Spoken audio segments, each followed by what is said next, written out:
what about the word "we accuse"? Does that cure it, or do you take it separately from suspicion, or you take it together? That we accused, and then if it is based on suspicion, that is no accusation at all, Your Honor. Thank you, Your Honor, and my time is up. Thank you. Thank you, Your Honor, also. Senator Escudero. Yeah. Thank you, Mr. Senate President. On the point raised by Senator Cayetano, I would have had questions to the witness, but I don't think the cross-examination is over. Congressman Barsaga?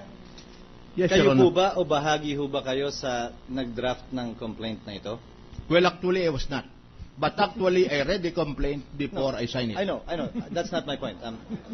Sino po ba nagsulat nito? Dahil nais ko malaman yung intention sa likod ng mga nakasulat sa complaint. Sino po ba yung nag-draft nito? Our lead prosecutor would be in a more competent position to answer that question, Your Honor. May I ask Congressman Tupas then, who drafted, wrote? And there's nothing wrong with it. I understand the 188 did not, as long as they read it and that has been settled. Sino po yung nagsulat nitong complaint na ito? Well, kami ang nagsulat niya na, Your Honors. Sino po si kami? Mga congressmen, merong ilang grupong congressmen ang nag-research, mostly members ng Committee on Justice. You were part of it? Yes. I ask this, Mr. President, and may I ask that in the memorandum to be written by the defense, and I presume the prosecution will also write its own memorandum on the subject matter. Yeah, we reserve a right to file a reply to that memorandum. Bilang hurado kasi nalilito ako sa Article 2, sa totoo lang. Ang nakalagay sa Article 2, the Chief Justice failed to disclose to the public his SALN. Yun lang ang nakalagay sa Article 2. Pero sa loob ng Article 2, sinulat ninyo na maliban sa hindi niya dineklara, nilagay din niyo ron na hindi niya sinama lahat ng properties niya, and there is a third allegation that he amassed ill-gotten wealth. These are three separate acts that he failed to disclose, that he did not include, and that he amassed ill-gotten wealth. Pagdating ho kasi ng botohan, boboto kami hindi sa hiwa-hiwalay na tanong na ito, kung hindi sa isang article lang, Article 2. Yeah. In your memorandum, can you kindly explain, guide us? Kailangan ba mapatunayan nyo yung tatlong to bago kami bumoto ng conviction dito sa artikulong ito? 2 out of 3 lang ba kailangan nyo patunayan? Because in the ordinary course of events, each article must accuse the respondent of a singular, separate act. But Article 2 actually accuses the Chief Justice of 3 separate acts. The 2 not even mentioned in the title. So can you guide us when we come to the point that we will be voting on how we will approach voting on this subject matter? In your memorandum, I will not seek an answer now from both councils. Pakibigay po sa amin inyong opinion kaugnito dahil 2 out of 3 ba, 3 out of 3, 1 out of 3, dahil nais naming maliwanagan tungkol dito. Thank you, Mr. President. Gagawin po namin, Mr. Senate President. Mr. Senate President, just a very short manifestation from the lead prosecutor. Proceed. We observed, Mr. Senate President, that since yesterday, the distinguished lead counsel of the defense has not only been objecting to our questions, which, of course, that is part of the right of the respondent, but also lecturing and lecturing us. Like, for example, Mr. Senate President, we are not presenting yet, we're not offering the TCTs, the deed of absolute sale. We are just actually marking it. And the counsel for the defense is already objecting. And it has already been stated by the Senate President that this is not yet time, and we lost around 1.5 hours because of this, Mr. Senate President. I have already made a ruling. But, Yes. so that there will be no question that we are trying to railroad this proceeding, I allow arguments to be heard by the people and by the audience so that they will understand what's going on. So, go ahead. Okay, with that respect, Mr. Senate President, we submit because we are just concerned that we might not be able to present all our evidence in a reasonable, in a fair, reasonable manner. If, for example, to deal with drug like this, it becomes a question of technicality.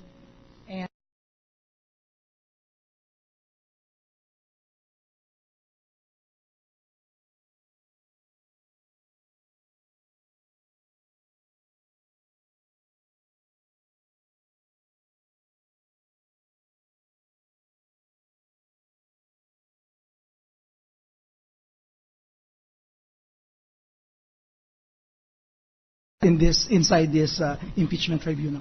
Thank you. Anyway, Senator Drilon, you have.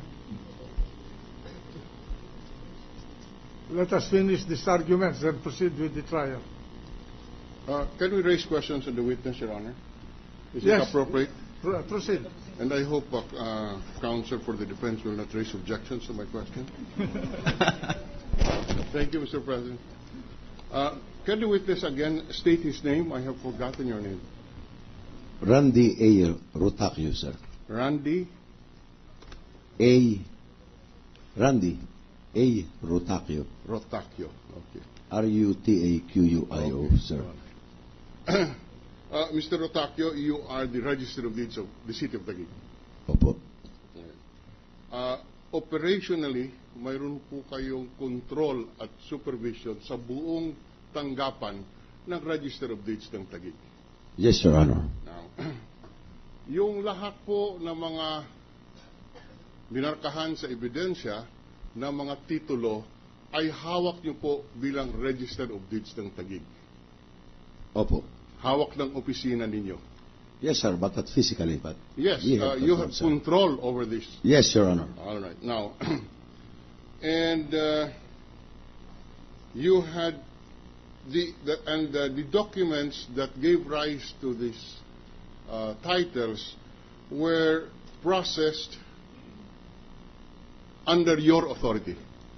Yes, Your Honor, as the head of the office.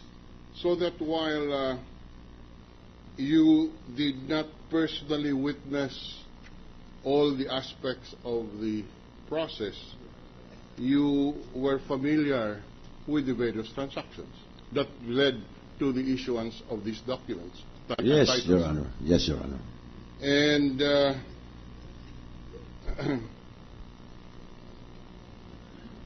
in fact, it is your decision as Register of Deeds that would finally cause the registration of these titles.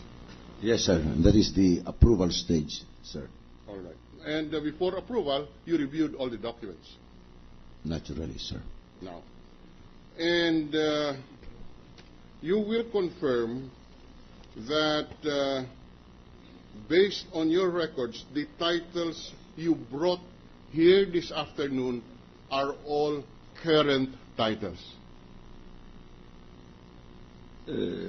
Meaning that they are, the name appearing in the title is the that you have brought here is the current owner appearing in the title. Yes, sir, but I have also brought cancelled titles with me, to be honest. Now, I just would want to ask a specific question on one of the titles. TCT number 2093-P in the name of Charina Corona.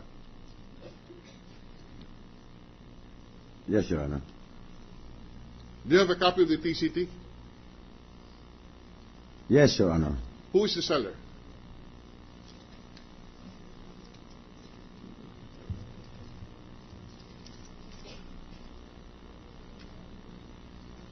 It is the Mega World Corporation, sir.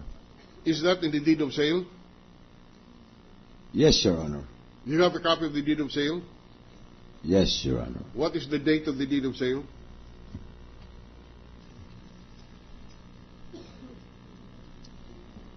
October 21, 2008, sir. Now, does the name Renato Corona appear in that deed of sale?